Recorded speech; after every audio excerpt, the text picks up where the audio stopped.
এখানে refined oil বা সাদা তেল ভালো মতো গরম করে নিয়েছি। কচুরিগুলো বেলে রেডি করে নিয়েছি। এখন আমি একটা একটা করে কচুরি তেলের মধ্যে ছাড়তে থাকবো আর ভাজতে থাকবো।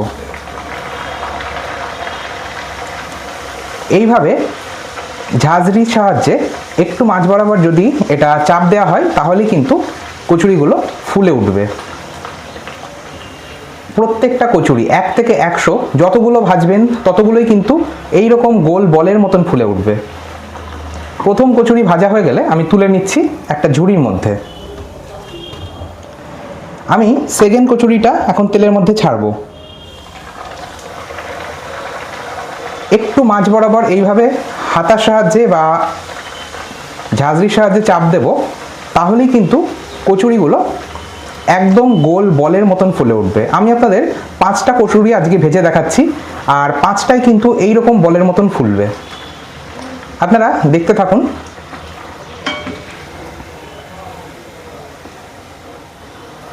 এক থেকে 100 যতগুলো কচুরি বানাবেন প্রত্যেকটা কিন্তু এরকমভাবেই ফুলবে।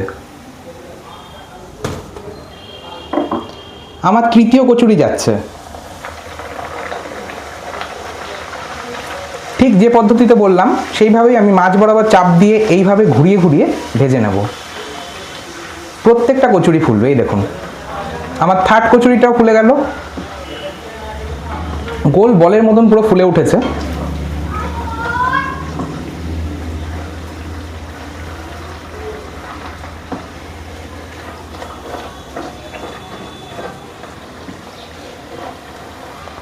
এইভাবে আপনারা বাড়িতে বানান, আশা করছি আপনাদের প্রত্যেকের ভীষণ ভালো লাগবে।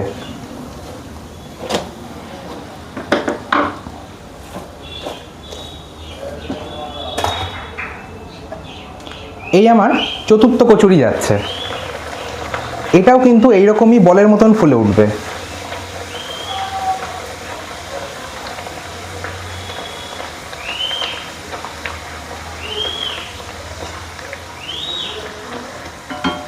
এই কচুরির সাথে শুধুমাত্র মাংসের ঘুগনি নয়, মাংসের যে কোনো প্রিপারেশন বা শুধুমাত্র ঘুগনি, আলুর তরকারি, যে কোনো কিছু আপনারা কিন্তু সার্ভ করতে পারেন। এই কচুরিটাও কেমন ফুলেছে আপনারা নিজেরাই দেখতে পাচ্ছেন। এখন এটা আমি তুলে নিচ্ছি। এই আমার পঞ্চম কচুরি আজকে যাচ্ছে।